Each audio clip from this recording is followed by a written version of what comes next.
السلام عليكم ورحمة الله وبركاته. إن الحمد لله نحمده ونستعينه ونستغفره ونعوذ بالله من شرور أنفسنا ومن سيئات أعمالنا. من يهده الله فلا مضل له ومن يضلله فلا هادي له. أشهد أن لا إله إلا الله وحده لا شريك له وأشهد أن محمدا عبده ورسوله. اللهم صل وسلم على سيدنا محمد وعلى آله وصحبه ومن تبعهم بإحسان إلى يوم الدين. أما بعد، فيا عباد الله اتقوا الله حق تقاته ولا تموتن إلا وأنتم مسلمون. فقد قال الله تعالى في كتاب الكريم وهو أصدق القائلين: أعوذ بالله من الشيطان الرجيم. بسم الله الرحمن الرحيم. فإذا قضيت الصلاة فانتشروا في الأرض وابتغوا من فضل الله واذكروا الله كثيرا لعلكم تفلحون. صدق الله العظيم وبلغ رسوله الكريم ونحن على ذلك من الشاهدين والشاكرين والحمد لله رب العالمين. Hadirin kaum muslimin jamaah Jumat yang sama-sama dirahmati oleh Allah Subhanahu wa taala. Bersyukur kepada Allah Subhanahu wa taala dengan sama-sama mengucapkan alhamdulillahi rabbil alamin dan bersalawat kepada Rasulullah sallallahu alaihi wasallam dengan sama-sama membaca Allahumma shalli ala sayyidina Muhammad wa ala ali sayyidina Muhammad. Hadirin jemaah Jumat yang dimuliakan oleh Allah Subhanahu wa taala, dalam kitab hadis Arba'in An-Nawawi, hadis yang ke-10, ada sebuah hadis yang diriwayatkan oleh Imam Muslim, hadis sahih, di mana Rasulullah sallallahu alaihi wasallam menceritakan ada seorang laki-laki yutilus safar, melakukan perjalanan panjang sebagai musafir. At'adha ash'adha wa akbar, di mana orang ini kondisinya dirinya itu dalam keadaan kusut dan kotor. Yamuddu yadayhi ila samai, lalu dia mengangkat atau menengadahkan tangannya ke langit, lalu berdoa, Ya Rabb, Ya Rabb, Ya Rabb. Orang ini berdoa memohon kepada Allah atas kebutuhan yang dia butuhkan saat itu. Wa mat'amuhu haram, akan tetapi makanan yang ia makan adalah makanan yang haram. Wa mashrabuhu haram, minuman yang ia minum adalah minuman yang haram. Fa anna yustajabu lidzalik, maka apakah doanya itu bisa diterima oleh Allah Subhanahu wa taala? Tentu jawabannya kita semua sudah sama-sama mengetahui, pasti tidak diterima oleh Allah Subhanahu wa taala. Hadirin yang dimuliakan oleh Allah Subhanahu wa taala, dalam hadis ini sudah sangat jelas salah satu penyebab doa tidak diterima oleh Allah Subhanahu wa taala karena seseorang itu dia makan, dia minum dengan minuman dan makanan yang haram. Inilah yang menghalangi sampainya doa kita kepada Allah Subhanahu wa taala. Sebenarnya banyak dampak, banyak efek, banyak akibat yang ditimbulkan bagi orang-orang yang setiap harinya dia memakan, dia meminum, bahkan dia memakai pakaian yang haram. Selain tadi doanya tidak diterima oleh Allah, bahkan dalam hadis yang lain yang diriwayatkan oleh Imam Tabrani bahwa amal ibadahnya juga tidak diterima oleh Allah. Sa'ad bin Abi Waqqas pernah dinasihati oleh Rasulullah sallallahu alaihi wasallam dengan mengatakan, seseorang yang memasukkan makanan ke dalam perutnya, makanan yang haram ke dalam perutnya, maka amal ibadahnya tidak diterima oleh Allah selama 40 hari. Na'udzubillah. 40 hari tidak diterima amal ibadahnya oleh Allah Subhanahu wa taala.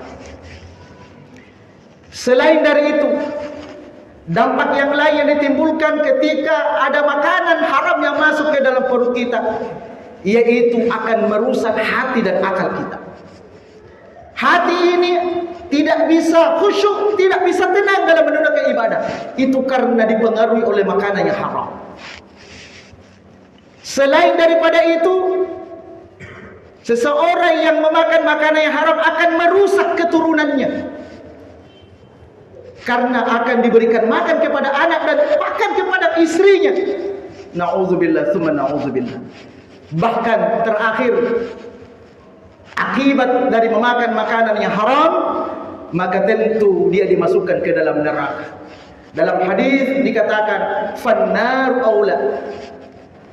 Seseorang yang memasukkan makanan yang haram ke dalam tubuhnya, ke dalam dirinya, maka api neraka lah yang paling berhak untuk dia. Artinya dia dimasukkan ke dalam nerakanya Allah Subhanahu wa taala. Na'udzubillah tsumma na'udzubillah.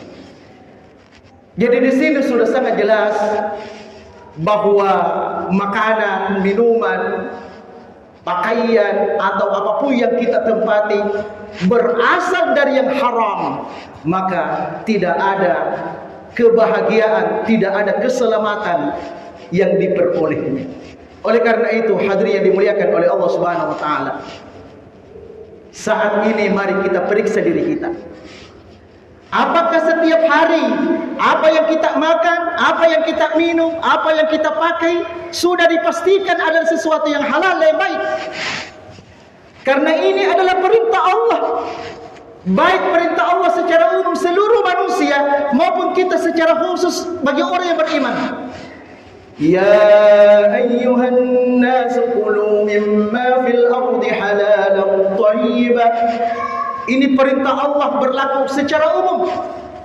Wahai sekalian manusia, kulu mimma fil ardi halalan thayyiban. Makanlah sekali kalian di muka bumi ini dengan makanan yang thayyibah, dengan halalan dan thayyibah, halal dan baik.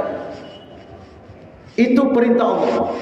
Dan secara khusus kita orang beriman diingatkan oleh Allah, ya ayyuhalladzina amanu kulu min thayyibati ma razaqnakum. Hai orang-orang yang beriman, makanlah makanan yang baik-baik yang telah Allah rezekikan kepada. Di sini menurut ahli tafsir ada sedikit perbedaan. Ketika Allah memanggil seluruh manusia, Allah mempergunakan kata dua istilah, halal, thayyibah, halal dan baik. Sementara ketika Allah memanggil beriman, tidak perlu pakai halal, tapi cukup Allah ingatkan yang baik. Kenapa? Karena pasti orang beriman paham bahwa kita ini harus makan yang halal, jadi tidak perlu diterangkan. Tapi ketika Allah panggil seluruh manusia, ayo diingatkan, siapapun dari kalian, maka ingat yang paling utama yang harus dilihat dulu adalah kehalalan dari sesuatu yang kita akan makan, sesuatu yang kita akan minum, sesuatu yang akan kita pakai. Jadi pastikan. Nah, oleh karena itu, dalam ajaran agama kita, ketika kita mencari rezeki, ketika kita bekerja, ketika kita mencari karunia Allah Subhanahu wa taala, ada rambu-rambu yang perlu kita taati. Sehingga apa yang kita hasilkan dari pekerjaan itu, insya Allah dipastikan sebagai sesuatu yang halal dan yang thayyib. Dan inilah yang seharusnya kita semua harus lakukan itu. Tidak ada pilihan lain, tidak ada pilihan lain. Kita harus memakan, meminum, memakai halalan thayyibah kalau kita ingin selamat. Berbeda kalau tidak mau selamat, terserah, silakan makan sesuai dengan seleranya. Hadirin yang dimuliakan oleh Allah Subhanahu wa taala. Di antara ayat Al-Qur'an yang menegaskan rambu-rambu dalam bekerja, dalam mencari rezeki, dalam mencari karunia Allah agar menghasilkan sesuatu yang halal dan thayyibah, itu terdapat dalam surah Al-Jumu'ah ayat 10.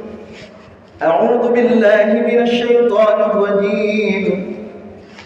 فَإِذَا قُضِيَتِ الصَّلَاةُ فَانتَشِرُوا فِي الْأَرْضِ وَابْتَغُوا مِنْ فَضْلِ اللَّهِ وَاذْكُرُوا اللَّهَ كَثِيرًا لَعَلَّكُمْ تُفْلِحُونَ.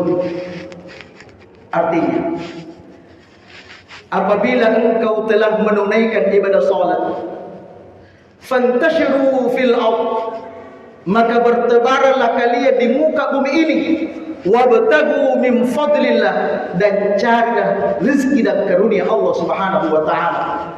Wadhkurullaha katsira, dan banyak-banyaklah ingat kepada Allah, la'allakum tuflihun, agar engkau menjadi orang-orang yang beruntung.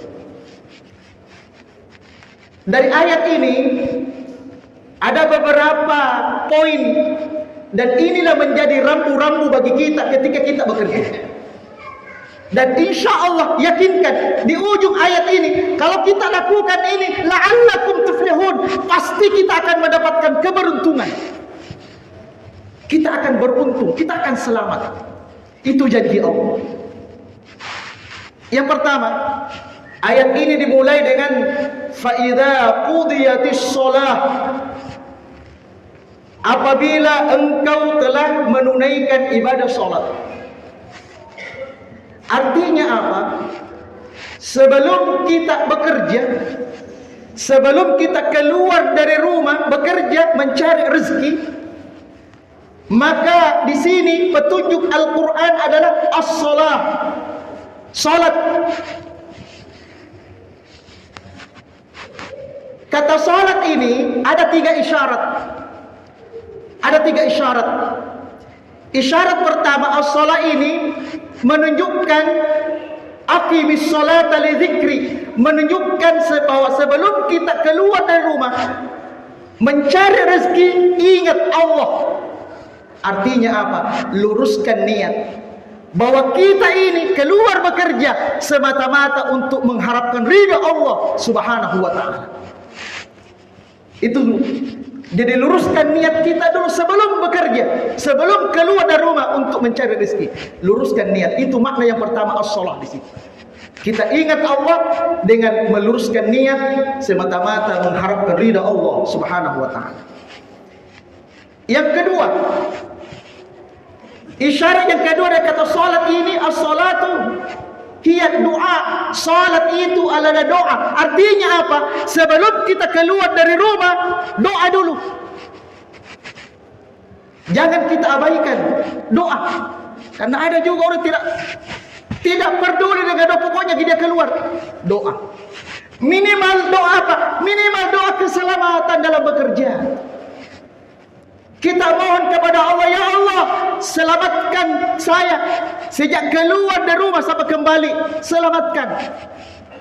Karena tentu anak dan istri kita menunggu ketika kita keluar, pasti menunggu kedatangan kita membawa rezeki Allah. Pasti mereka menunggu. Maka mintalah minimal itu. Dan tentu yang paling utama adalah kita minta kepada Allah agar hati ini tetap istiqomah dalam ajaran agama. Itu yang paling penting. Minta kepada Allah. Yang ketiga, isyarat yang ketiga kata salat ini adalah salat itu sendiri. Jadi kalau misalnya kita berangkat dari rumah pagi, maka alangkah baiknya kita salat minimal 2 rakaat dulu. Minimal salat duha. Kalau kita sempat sebelum bekerja salat duha 2 rakaat di rumah kita, itu bagus. Kalaupun kita ingin melanjutkan di kantor misalnya, silakan. Karena salat duha itu 8 sampai 12 rakaat, silakan. Tapi minimal 2 rakaat kalau sempat. Tapi kalau misalnya salatnya tidak sempat karena buru-buru, minimal 2 ini yang kita lakukan tadi. Niat karena Allah dan berdoa, minimal itu. Tapi kalau kita mampu, tambah lagi salat, subhanallah, luar biasa.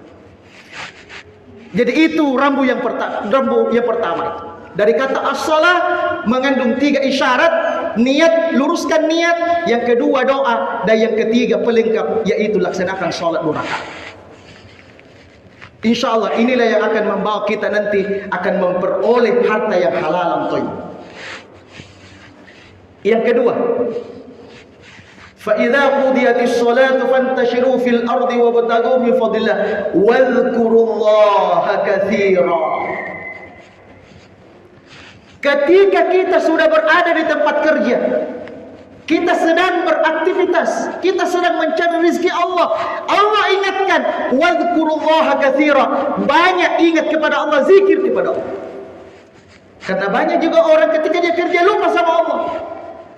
Karena dia lupa sama Allah, maka dia lakukan hal-hal yang dilarang oleh agama. Makanya jangan kita heran ketika ada orang bekerja, dia melakukan tindakan kriminal, melanggar hukum. Itu karena apa? Karena tidak ingat sama Allah.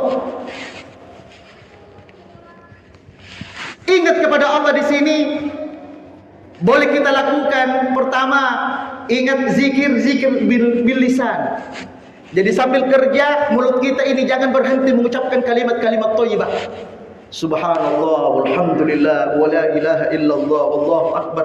Atau kita beristighfar, atau kita bersalawat sambil bekerja. Tidak ada salahnya. Tidak ada salahnya kita melakukan itu. Yang kedua, kalaupun ini tidak bisa kita lakukan, minimal azzikru bil qalbi. Kita ingat dengan Allah, kita zikir melalui hati kita. Mulut kita berbicara, tapi hati ini tetap connect dengan Allah. Ini luar biasa ini kalau ini mampu kita lakukan. Dan yang ketiga, ini yang paling penting. Dan ini yang paling utama. Zikrullah di sini dimaksud adalah ketika kita melakukan apapun yang kita lakukan pada saat kita bekerja, semuanya dalam bingkai ajaran agama kita, sesuai dengan aturan agama. Jangan melanggar apa yang Allah perintahkan. Misalnya ketika kita bekerja, kita diperintahkan untuk jujur. Kita jujur. Jangan bohong, jangan tipu-tipu. Ini yang dimaksud zikrullah. Jangan khianat terhadap amanah. Misalnya wakil rakyat, sesuai dengan amanah, lakukan itu. Lakukan. Sebab kalau tidak dilakukan, berarti tidak zikrullah. Tidak zikrullah. Karena mengkhianati amanah. Na'udzubillah, tsumma na'udzubillah. Jadi tergantung apa pekerjaan kita. Lakukan dengan benar, lakukan dengan baik, sesuai dengan ajaran agama. Itu namanya zikrullah. Inilah yang Allah perintahkan. Insya Allah, apa yang kita sudah lakukan ini, saya yakin pasti kita akan menghasilkan yang halalan thayyibah, dan inilah sesuai dengan perintah Allah Subhanahu wa taala. Untuk apa kita lakukan itu semua? La'allakum tuflihun, agar kita menjadi orang-orang yang bahagia dan sukses dunia akhirat. Setelah itu, setelah kita mendapat karunia Allah, Allah berikan sesuatu yang lebih, keluarkan zakatnya. Kalau tidak mencukupi nisabnya, perbanyak bersedekah sebagai bentuk syukur kita kepada Allah Subhanahu wa taala. Dan insya Allah inilah yang membawa kebahagiaan dalam kehidupan kita, bahagia di dunia dan insya Allah bahagia di akhirat. Mudah-mudahan apa yang saya sampaikan bisa menggugah hati kita untuk terus bekerja lebih baik sesuai dengan ajaran agama kita. Barakallahu li wa lakum fil Qur'anil azim wa nafa'ani wa iyyakum bima fihi minal ayati wa dzikril hakim wa taqabbal minni wa minkum tilawatahu innahu huwas samiul basir.